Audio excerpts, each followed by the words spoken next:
Hi everybody, this is Understanding Harmony Part 2, and today we're going to build more confidence and more understanding, and we're going to have more experience of being able to hear harmony and be able to use it.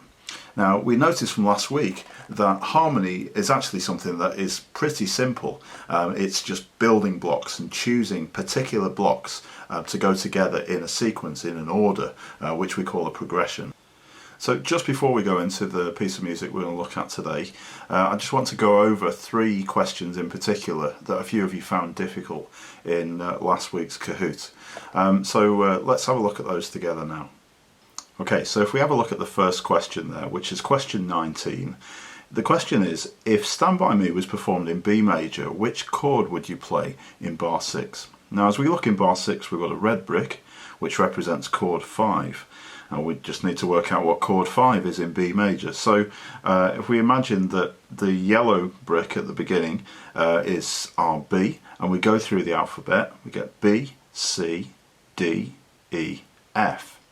Now, it's not a normal F, it's an F sharp. Now if you knew the notes in the scale of B major, or you'd looked them up, you'd have known that the 5th note was F sharp. But if you have a look at the 4 possible answers, F isn't a possible answer. We've only got F sharp as a possible answer. And then the other information that you need to remember from the learning that we had last week is that every time there's a chord 5, it is always a major chord. So therefore the answer is F sharp major. F sharp major. And you'll see that on the right hand side that 11 people, actually the majority of people that gave an answer gave the correct answer. But you can see that there was some confusion, that some people thought it could well have been the minor chord.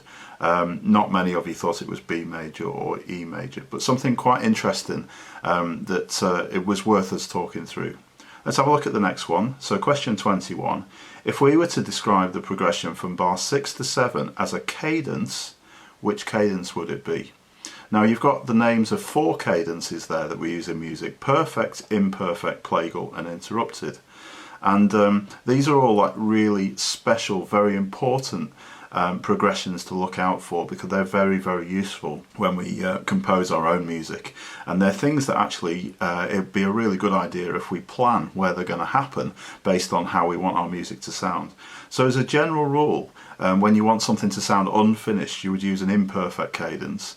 And an imperfect cadence always goes from chord 1 to chord 5, or I to V. And a perfect cadence goes from chord 5 to chord 1, and the perfect cadence is the one that sounds finished. So that is the reason that that's correct in this answer is because between bar 6 and 7, well, bar 6 is a chord 5 and bar 7 is a chord 1, so we've got that 5 to 1, and whenever you see 5 to 1 or V to I, that is a perfect cadence. Plagal, just for information, is 4 to 1, and interrupted is often 5 to 6. It can go to other places as well, but it's something that feels like the music's going off in a different direction, interrupted cadence. Okay, let's look at the third question, which is question 7. In any major key, what type of chord is chord 7? Now this was actually, it wasn't a trick question, but it was a question that you might have needed to go and do some other finding out about, because if you have a look on our board there, we've got chords 1, 2, 3, 4, 5 and 6, and I talked about how 3 of those are major and 3 are minor, but I didn't talk about chord 7. Chord 7 is diminished, and the reason it's diminished is because the interval. If you're working in C major, note 7 is B. So the 3 notes in that chord, if you think of a play 1, miss 1, play 1, miss 1 kind of pattern, is you get a B, a D and an F. So the relationship between the B and the F, if you listen to them together, it doesn't sound like a perfect fifth, because it's not quite wide enough as an interval to be a perfect fifth. So diminished, it's squished a little bit, and therefore you have that diminished chord.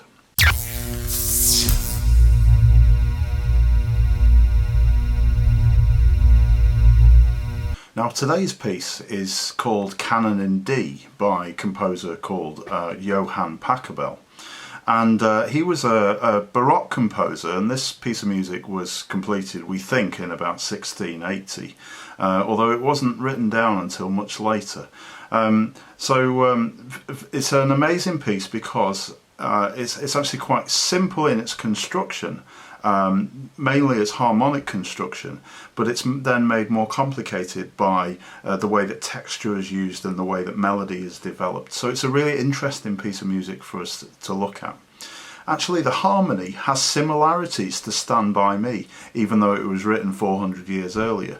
So we're going to have a look at that and use our Lego chart to start to understand how that really works and fits together. Now this piece might be familiar to you, and in fact you might have heard it in lots of different places before. You might have heard it on TV adverts or in films.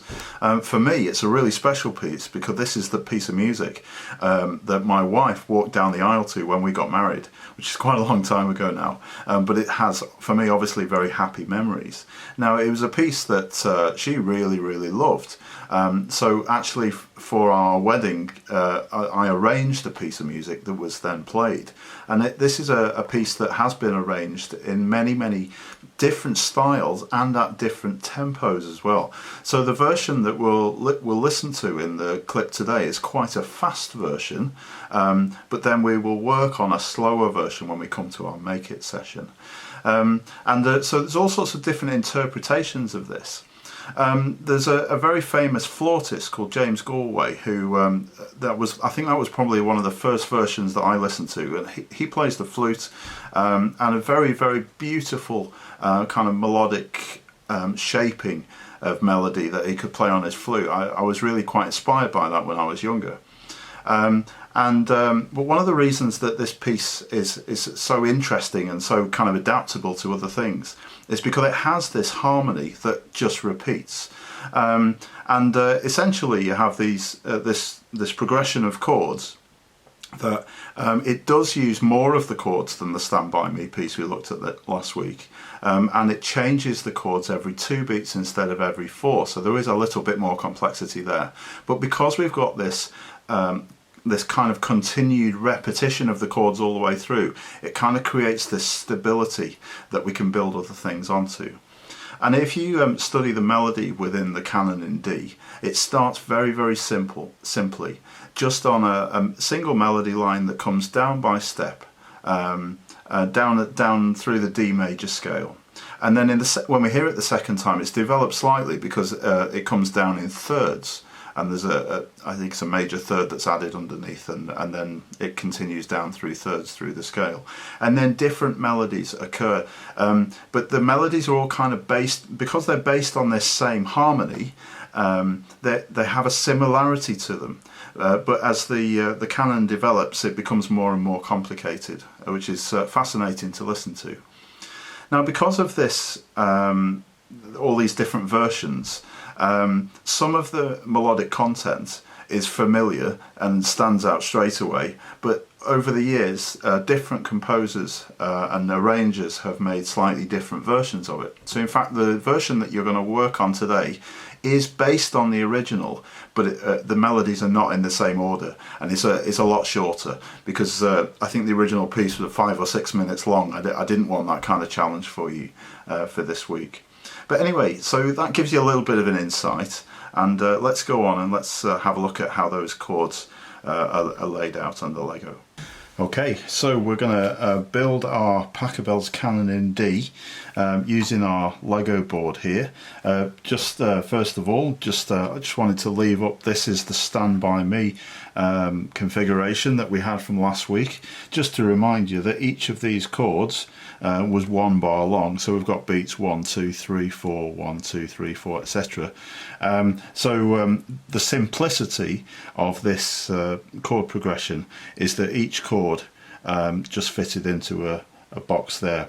The other simplicity that we noted last week is that we only used 4 of the chords down here. We didn't use chords 2 and 3 at all in our progression. Okay, so let's get rid of those chords, and then we'll build on the new ones for this week's. I'll just put that bar back in there. There we go. So get rid of chord 4, chord 5, chord 6, chord 7, and chord 8. There we go.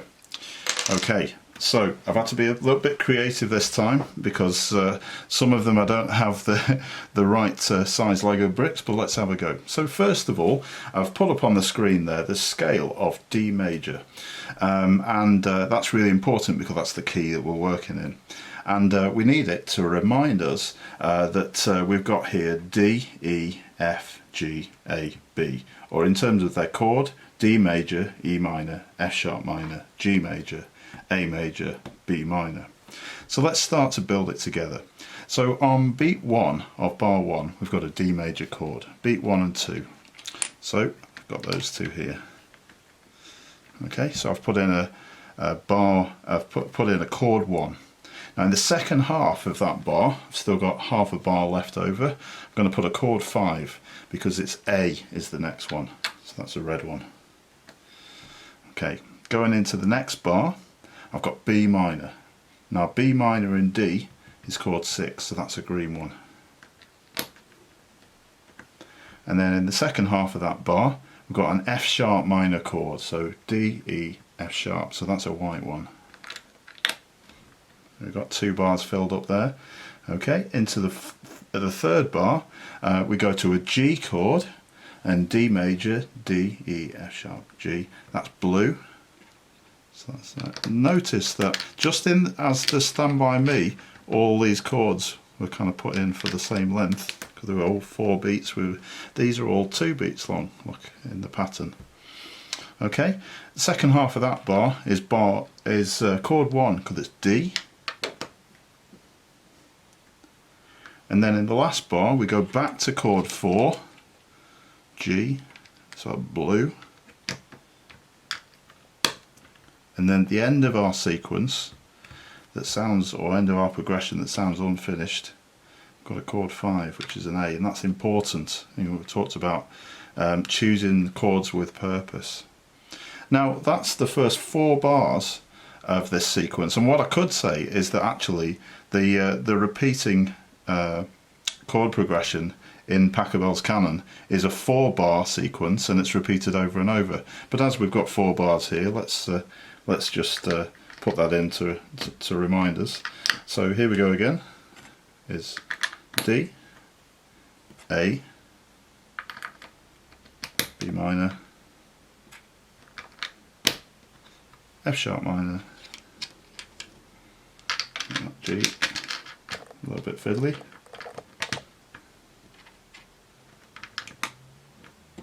Back to D, which is our first chord,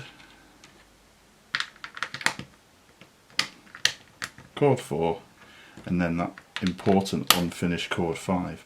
And you can so very, very clearly see now, and this is why I've done that second line, that this pattern that you've got here is exactly the same as this pattern here. And as a composer you can make choices like that. And actually if in each of the different sets of 4 bars, each of the different sections, if you had them separate, it will be more complicated. So at some point you need to say, well, how am I going to create stability with my harmony in terms of creating a pattern? Now when I went over the questions for last week, and one of the things that people struggled with was maybe not knowing that progression 5 to 1 was known as a finished or perfect cadence.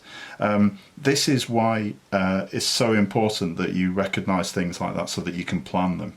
Because if we think about, we get to the end of bar 8, the music feels like it wants to be finished. It feels like it wants to go somewhere, but it isn't there. So the way to make it almost like this perfect loop is to go from 5 to 1. So you see that plan there, even though on the board here those are a long way apart, it is planned to finish on a 5 and then go to a 1. If this was the end of a piece of music here, you might have the 5 here and the 1 there, and then it got to the end here and it feels like it's finished and it doesn't need to go back, or it doesn't need to go on. But you see that's a very important way to think about harmony and how we plan it. So hopefully, as you can see it in Lego here, you can see again that it is quite simple in how it's laid out, in how it's constructed, but there is a definite sense of order to it. And in the Make It session today, you're going to play this chord progression, and I've actually created a few different melody versions of the Canon for you, so that when you play this chord progression you're going to play it over and over again, just to check that you understand that pattern and the repetition of that pattern and why that's so important. As I said earlier, this piece of music was written in 1680 or thereabouts, and in the Baroque period this idea of creating a repeating chord pattern that goes all the way through the music while other parts develop over the top was very popular, and in fact it's considered to be a genre in its own right. This patterning, if you like, this repeating pattern throughout harmony in a piece is called a ground bass, and that's a term that you need to remember for your GCSE exam.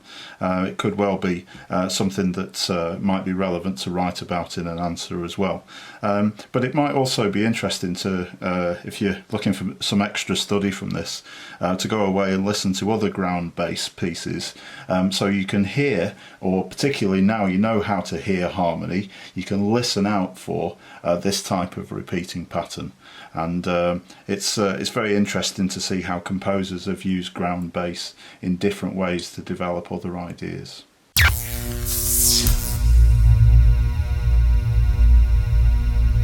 Okay, so this is the template that I've made for you for the Pachelbel Canon project this week, and you'll see there's already 3 blocks that are programmed in. If we have a listen.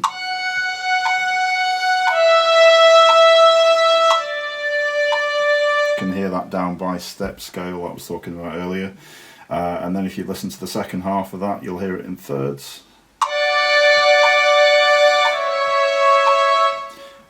And then you'll hear another of the famous melodies here. The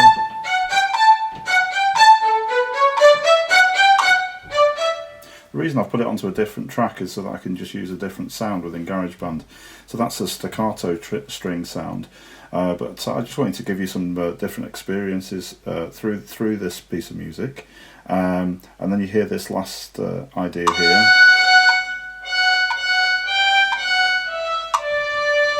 Okay, all melodies that are kind of from Pachelbel's Canon are very similar too. Now what I'd like you to create in this session today is this 4th track down, and I've got the string, the smart strings created here, and all I'd like you to do, I'd like to play that chord sequence, and you might like to experiment with gestures. You find different sounds. I'm actually just going to do a very smooth sound like this, but I'm going to try and do the same one for every chord that I play, and there it feels like it's in the same piece of music. If you do a different pattern on every chord, it becomes a little bit chaotic, so be very careful of that. Okay, I'm going to record it, see how we get on. 2, 3, 4.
then this loops round, just like in the piece, it loops round. I haven't actually written a finishing note for this, but you don't need to for this project.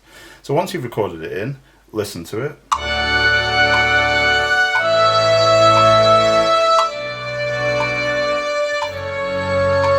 I'm not going to do that now all the way through, because you can listen to your own work all the way through. But if you are happy, then you can just upload that. But I want to challenge you this week to record just like I've recorded, screen record while you're making it, rather than just record it a few times and then show me the finished version. I'd like you to record it as you're going along. Now, if you were you made a mistake or it didn't work that time, then we just double tap it and go to delete and then redo it. When you do that, just to make sure that your video storage doesn't get too full, delete the video you've just recorded and do another screen record when you record a second time or third time or fourth time, for how many times you'd like to do it. Okay, so that's how to do the make it. You are playing the Pachelbel's Canon chord sequence that repeats, the ground bass, you should call it that all the time really, and you're repeating those chords, and even though it felt like it's became complicated when more complicated things happened in the melody, actually you can follow that pattern quite easily. If you just want a little bit of help finding notes, we've got our D, and A is next to it. Miss out the next one and go B minor, F sharp minor. Then this is the hardest bit, you've got to jump over to G, but then D's next to it, then back to G, then back to A. And you might need in front of you a piece of paper with those notes written out, just to remind you of that pattern if you don't know the piece very well yet. But I'm sure you'll find it quite easy to get into from what I've seen of the amazing work that you handed in last week. Okay, so that's how to do make it. There's another video that I'm going to make, and you'll be able to see a link at the end of this one, for if you'd like an extension task, because we're actually I'd like to challenge you to build it into kind of like a fusion piece, and we're going to play these chords using lots of different instruments, and we can see then how the harmony can be a really powerful thing for us to know and understand. Okay, but I hope you enjoyed that. Once you've uploaded this, do the fill in the gaps, and do the Kahoot, and then you're done for this week.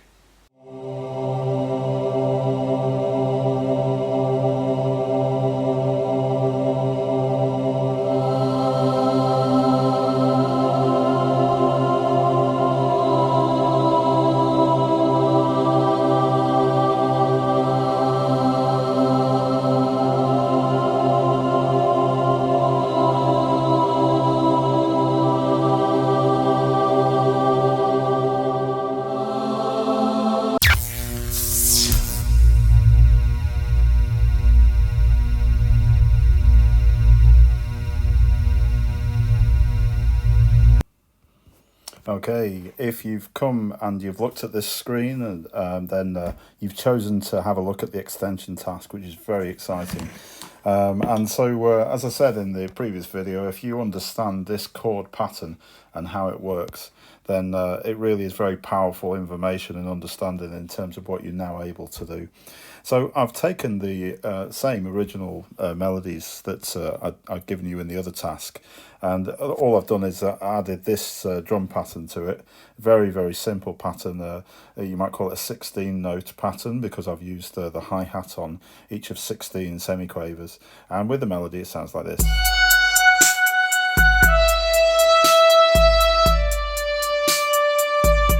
So straight away we've taken this 400-year-old melody and we've changed the style of it by putting something that's quite a current drum pattern in there. Okay, you'll see I've also got loaded a retro wah guitar. Now if I go into that, double tap it, I've got it on smart guitar. So now again we're looking at a different style here. And whenever I play, I've just got to remember that each of those chords that I'm going to play for 2 beats. So a good way to count that is 1, 2, 1, 2. And if you think about the word of 1, I know there's no word on 1, but if you think about the timing of when you say 1 in that pulse, If you change chord at that point to the exactly at that point to the next chord, then whatever you do will work and sound really good. So let's record that in. So this is the guitar part. 2, 3, it's the same chords, and 1, 2, 1.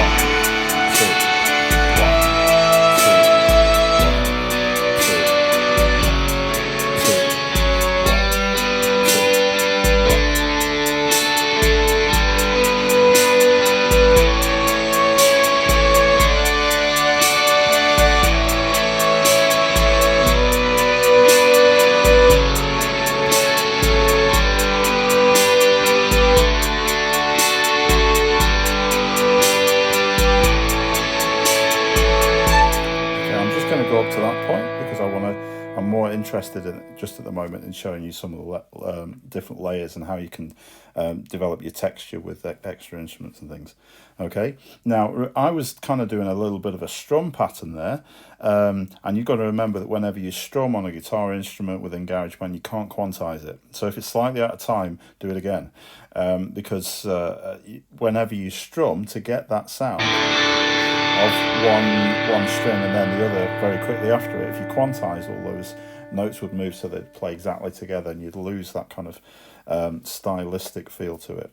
Okay, now we're going to create a new track. Now I realise that my iPad screen's a little bit bigger because I'm on an iPad Pro. So if you can't see the tracks and the instruments at the same time, click this little button at the top, which looks like a brick wall, and it'll take you back to that, and then you can click on the plus at the bottom left hand corner to create a new instrument. And I'm going to go into keyboard and smart piano, and then I will turn it into a normal looking piano with keys. At the right hand end you see there's a red button. If I tap on that, there we go, it goes into that. But I don't want a piano, I'd like a bass this time. I wonder what synth bass perhaps. Let's try a few. It's not the sound I'm looking for.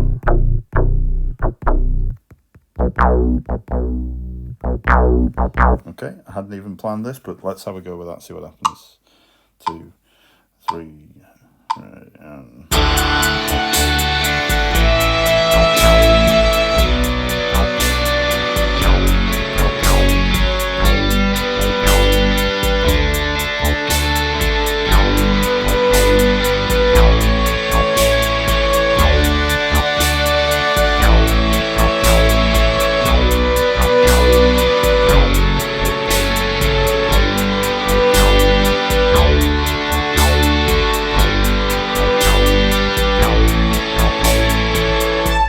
So I'm actually, at that point, I'm not thinking about playing the whole chord. It's a bass instrument, so I want just the bass notes. I'm actually going to play the root note of each chord. And the pattern that I played was actually to match something I'd heard in the drum kit. But you could play any pattern. If you listen back to that, you'll notice that I play the same pattern on every chord point, which I know you can do. And I'm going to quantize that this time. It's 1/16. And decide the guitar's a little loud, so I'll turn the guitar down.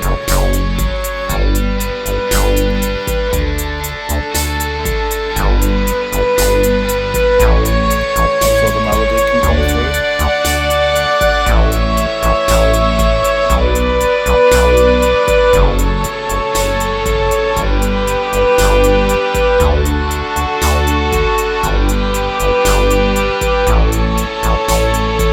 So now already I've got this, well, it's really a four-part texture. I suppose 3 parts of melody notes, or pitched notes, and then you've got your drum kit part. But you can start to see how it works just by following that chord pattern. And let's create a new one. Let's create another one. So let's go into another guitar. For example, smart guitar. Let's do acoustic this time. So I could do like a broken chord.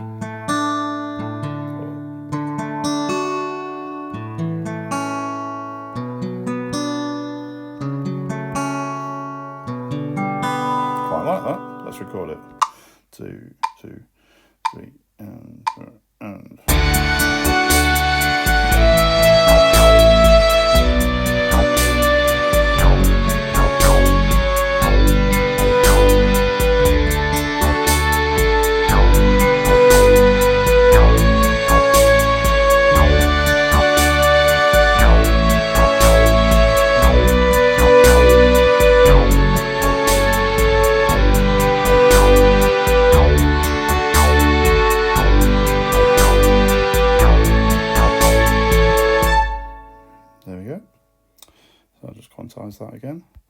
Now, and I'm listening to that, I'm thinking that synth sound, I'm not sure I really like it. So I'm going to change it to a bass guitar.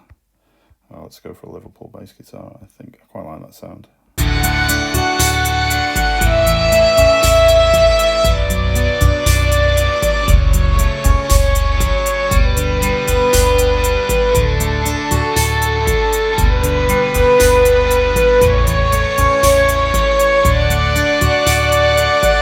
Coming together nicely. Let's add another track.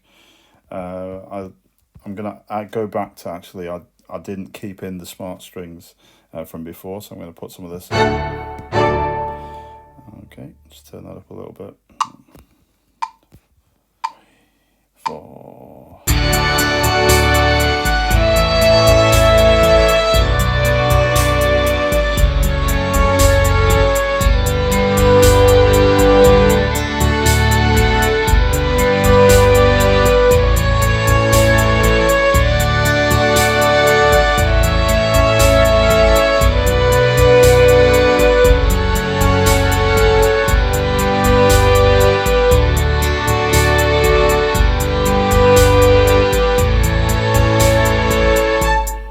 Now, during that recording, it was going really well. There was one moment that I didn't change as quickly as I wanted it to. So at that point, I can double tap on it and go to Edit. And I can just check where starts and ends of chords happened. So I think it might have been this one here. Went too early, so you can see I've grabbed hold of them. I can just move them along. So any little details like that, you can adjust just to make it as perfect as you want it to be. Okay, so you can see I've created quite a few tracks there. So the extension really on this week's work, I've just done it for the first 8 bars, but I challenge you to create a rich texture made of lots of instruments, of that repeating ground bass all the way through 24 bars. See what amazing piece of music you can come up with. Okay,